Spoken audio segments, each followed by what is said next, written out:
I'm Virgilio Viana. I'm a professor who currently is with the challenge of implementing a conservation and development agenda with 500 communities in the Amazon through Amazonas Sustainable Foundation, an institution which is 3.5 years old, and I currently am the CEO of this institution.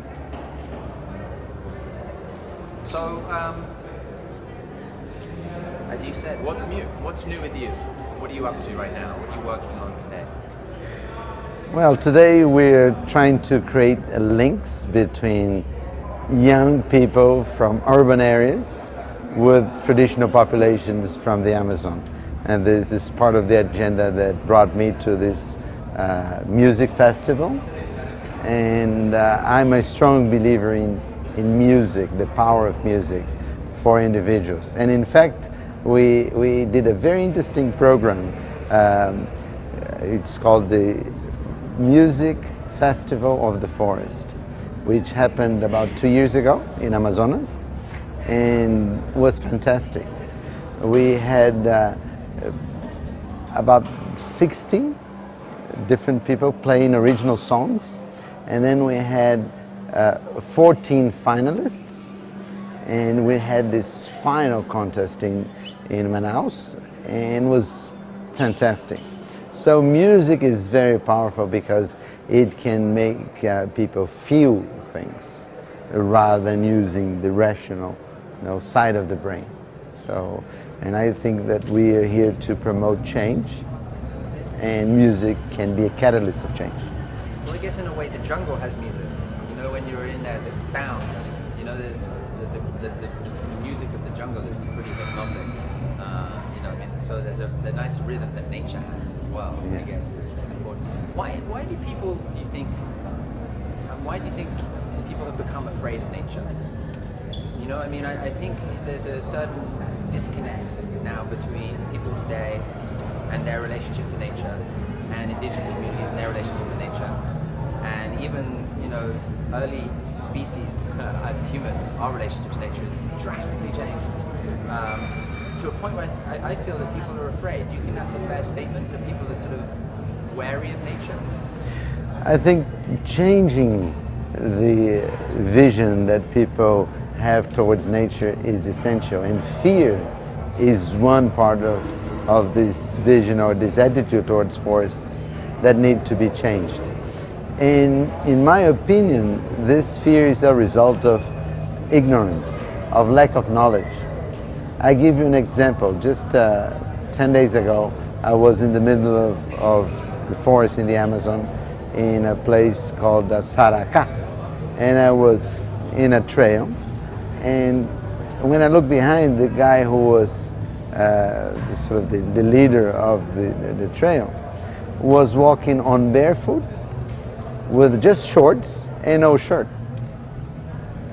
And that was a very simple indicator of absence of fear. He was walking on barefoot. And usually when people come from distant places to the Amazon, people put long sleeves, hats, and repellents and boots and all kinds of things as if they were in the immediate threat. Because they don't know the forest. So it's a result of lack of knowledge, lack of understanding how nature works.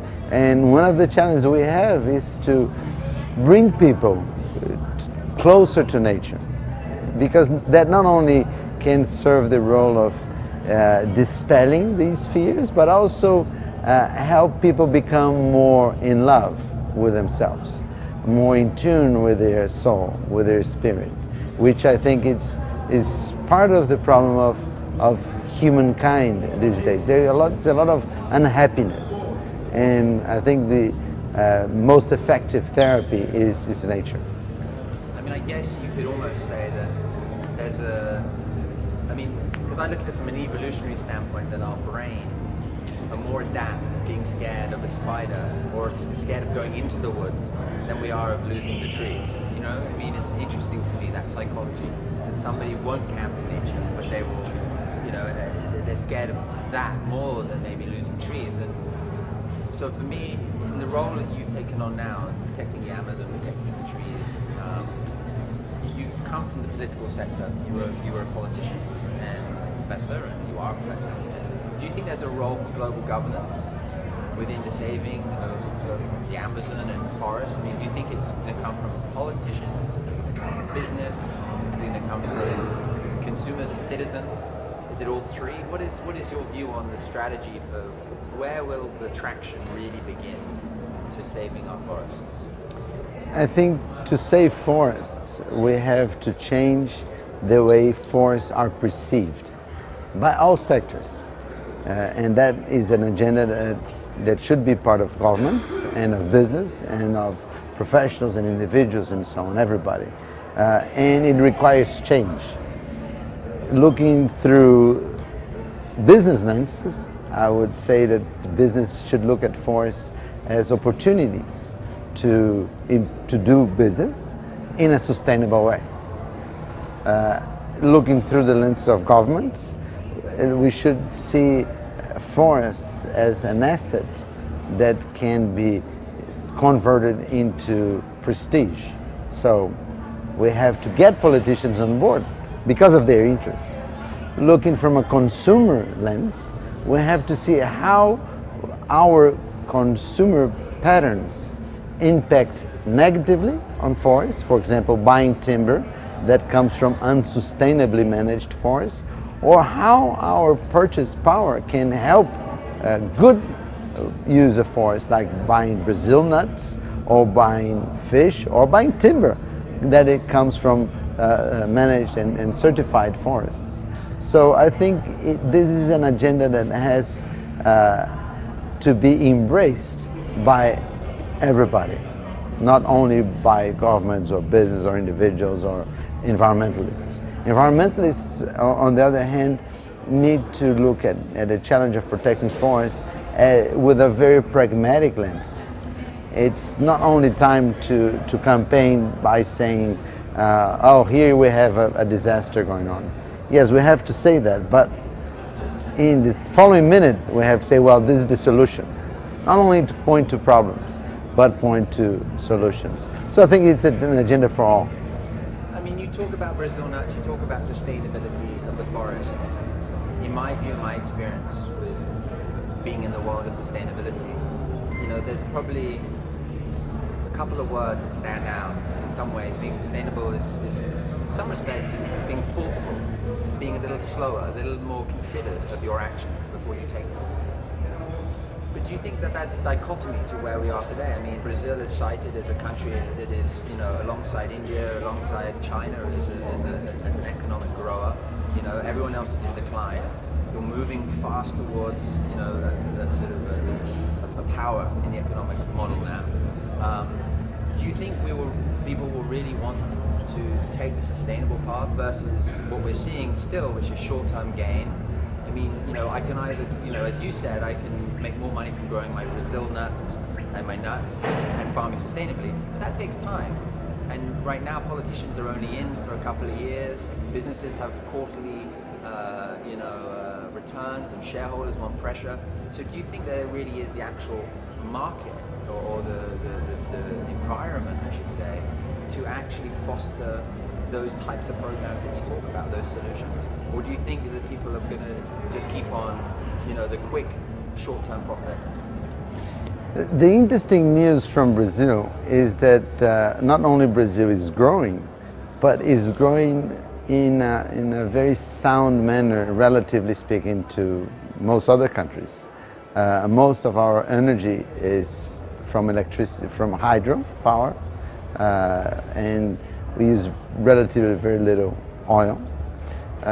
Most of our gas is produced with sugar cane and it's alcohol, and there's a lot of change going on also in the Amazon frontier. One often makes the mistake of thinking that the environmental agenda is an agenda of the urban, educated people of São Paulo or London or New York, and forget that this is also an agenda of people in the middle of the forest, of people in urban areas in the Amazon.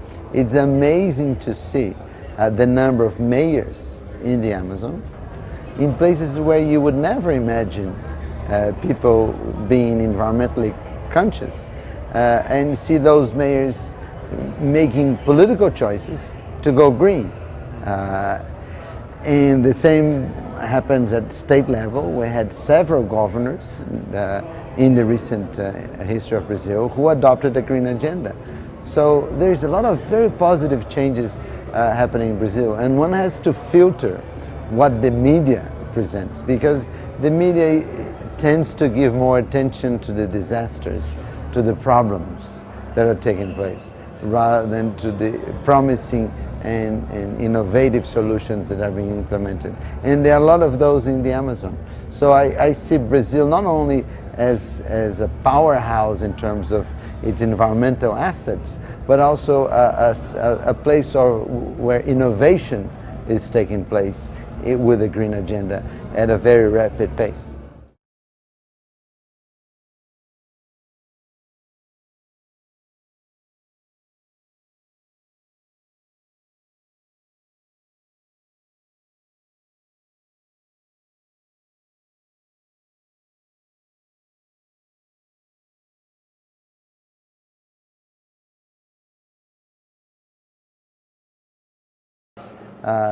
Put the solution of hydro in, some solutions of hydro in a very positive side. The same goes for other kinds of electricity based on biomass. We can have good positive biomass used for electricity, and of course solar has relatively little impact, but it also has impacts in terms of batteries. We have to make sure that the batteries that are used for solar energy don't pollute, which currently most of them do, and do badly. In terms of wind turbines, we have less impact, but always we have a trade-off. And the challenge is not to see things in black and white, but to see how we can move towards a spectrum of from bad to good, towards the good. And it's not something that's going to happen tomorrow. It's a process that we have to set ourselves and do a learn by doing approach. That's what we should do. You're called an expert in nature. What makes an expert in nature? To love nature. If you were to be any tree, you have nature in your bag. It's pretty Yes. awesome. If you were to be a tree, which tree would you be? Which tree would I be? And why? I would be an Ipê. Ipê amarelo. Why? The scientific name is Tabebuia serratifolia. It's a tree that occurs in Brazil and in lots of different kinds of forests, but oftentimes it blooms yellow flowers in the middle of the dry season when everybody else is with no leaves. So it's a sort of an outlier, and it gives this signal of saying, well, here I am live and ready to give a flush of happiness and love to all the creatures. So I think it's very inspiring. Last question. So, tipping points. We hear about tipping points all the time. It's undeniable that destruction of nature is on a path, right? The Amazon is not immune to this. Like all other tropical forests around the world, we're seeing destruction. Is there a tipping point in the Amazon? And what point is that? Are we approaching it? And can we stop it? Tipping points are points beyond which we have no return. I think we have already passed the tipping point for the planet, and for different ecosystems this is going to be felt in different ways.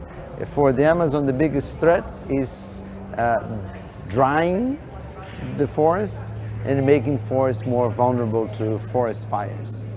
And that's why our work at Amazonas Sustainable Foundation focuses a lot on how to prevent forest fires.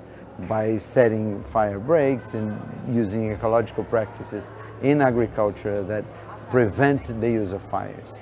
So I think that we have to focus on fires for the Amazon, and for the rest of the world act as quick as possible to change business as usual.